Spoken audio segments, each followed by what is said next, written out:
اهلا بكم حبايبي في قناه يوميات تيتا زوزو. احلى متابعين في الدنيا. النهارده كان عندي ربع كيلو لحمه في التلاجة، طلعتها. قلت نعمل همبرجر النهارده وجنبها مكرونه وتبقى غدوه وايه والدنيا تمشي يعني. تعالوا نشوفوا هنعمل الهمبرجر ازاي. عندنا ربع كيلو لحمه، ربع كيلو لحمه مفرومه. عندنا بياض بيضة. بنفصل الصفار عن البياض، وبنعين الصفار بنعمله في اي حاجة، يعني في اي حلويات اي حاجة. وعندنا هنا معلقتين بقسماط. وعندنا هنا البهارات بتاعتنا، بهارات لحمة وبابريكا وفلفل وتوم باودر وبصل باودر ومعلقة ملح. تعالوا نشوفوا هنعمل ايه. والطحينة طبعا اللي احنا كنا عاملينها، اهي. هنيجي الاول هنعمل ايه. هناخد البياض البيضة ونحط عليها شوية طحينة، كده، ونقلبها كويس. نقلب كله يتخلط ببعضه.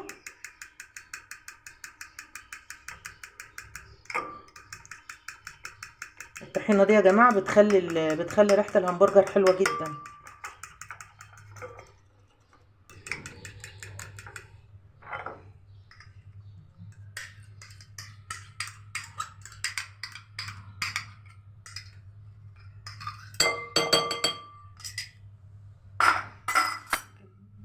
وهنحط البقسماط، وهنحط البهارات بتاعتنا، بهارات اللحمة، البابريكا، الفلفل، توم باودر، بصل باودر، ومعلقة الملح، معلقة ملح صغيرة. نغسل ايدنا بقى.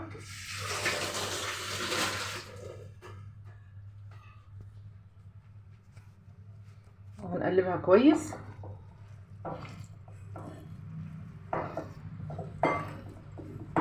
الحاجات دي يا جماعة بتوفر في البيت كتير والله.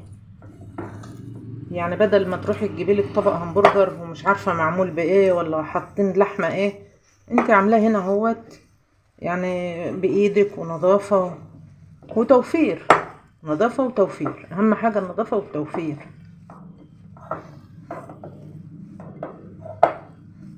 ريحتها حلوة قوي، البهارات مخليها ريحتها حلوة جدا.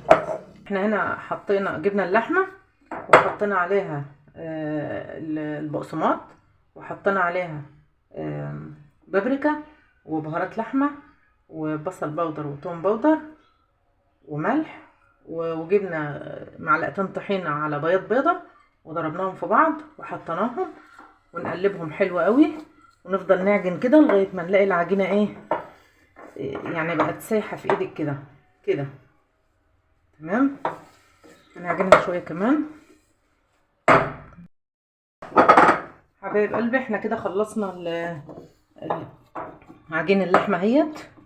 عجناها في بعضها حلوة قوي اهي، حلوة جدا وناعمة جدا اهي. هنسيبها بقى في التلاجة تتشمع شوية. لغاية ما ايه، ما نقص الاكياس اللي احنا هنعمل فيها.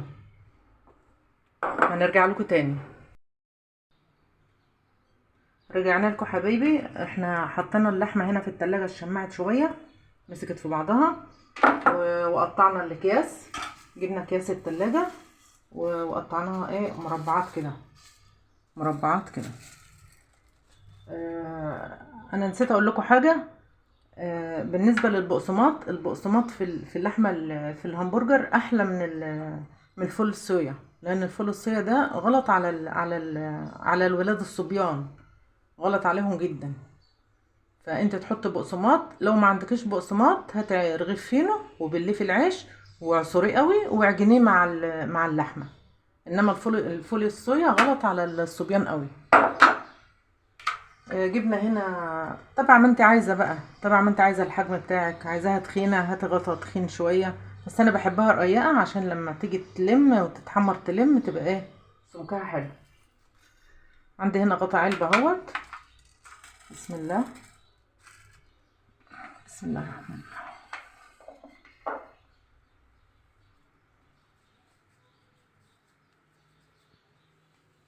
نعملها كرة كده، لازم ندخلها في بعض كده اهو.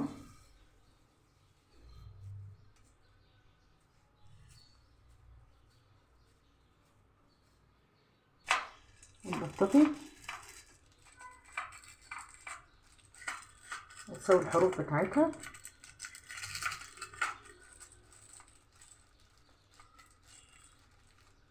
تسوي حروفها كده.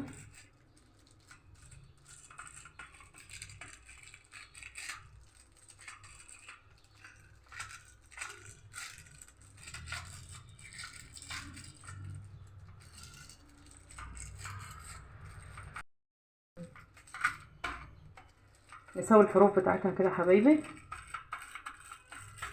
وكده سمكها حلو قوي. طريقة الهمبرجر سهلة جدا جدا في البيت. تقومي تعملي الشطارة كده وتعملي اهو اهو، حلو قوي اهو. تمام. هنقفل بقى عليها كده عشان هنعينها ايه في الفريزر تجمد شوية اهي. هنجيب واحدة كمان.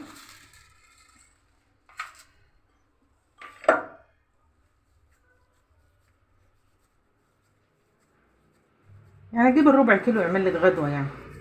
لو عايزة بقى تخزني لرمضان ولا كده هاتي كمية وضعف الكمية اللي انا عملتها لك دي، اللي هي البهارات والحاجات دي، ضعف الكمية بتاعتها.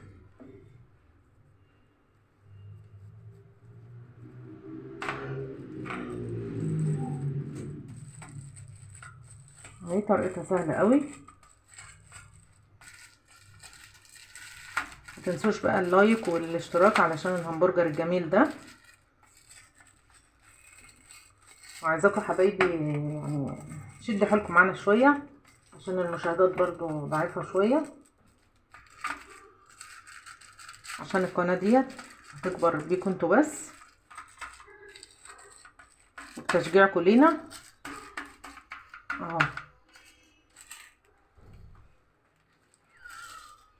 اهي وتطبقيها كده.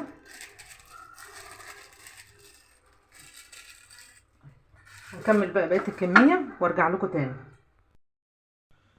بكده حبايبي خلصنا اهو طريقة الربع كيلو لحمة اللي كان عندي. عملته همبرجر، طلعوا ما شاء الله 6 وحدات حلوين اهي. واحدة تخينة وحلوة اهيت، وطلعت واحدة صغننة خالص عملتها اهي. طريقته سهلة قوي. ما تكسلوش وقوموا اعملوا الحاجة في بيتكم.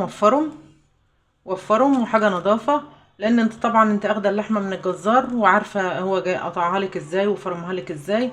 انما اللي بره ده ما تعرفيش اللحمة بيحطوا عليها حاجات شغط وحاجات من دي عشان يكبروا الكمية يعني. فانت ما تكسليش وقوم اعملي ويا رب الفيديو بتاعي يكون عجبكم، وجربوا الطريقة دي حلوة قوي.